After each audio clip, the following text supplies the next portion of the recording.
কিছুদিন আগে গাধা ঘোড়া সেজে দাঁড়িয়েছিল, তাই লোকে ঘোড়া কিনেছিল।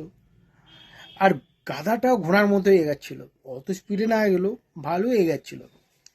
কিন্তু এলো যখন ঝটকা এলো, যখন নদী এলো সামনে, গাধা তো লাফাতে পারবে না। ঠিক তেমনি মার্কেট ক্রাশ হলো, গাধারা সব ডুবে গেল, খতম। এবার ঘোড়ার পালা আসছে। আগামী দিনে ডিফেন্স সেক্টরের উপর মজবুত ফোকাস করছে ইন্ডিয়া, আমাদের নিউ ইন্ডিয়া। এখন কি মনে করেন, পৃথিবীর শান্তির দিকে এগোচ্ছে? আমাদের পড়োশি দেশ পাকিস্তান, চীন, এরা তো আছেই।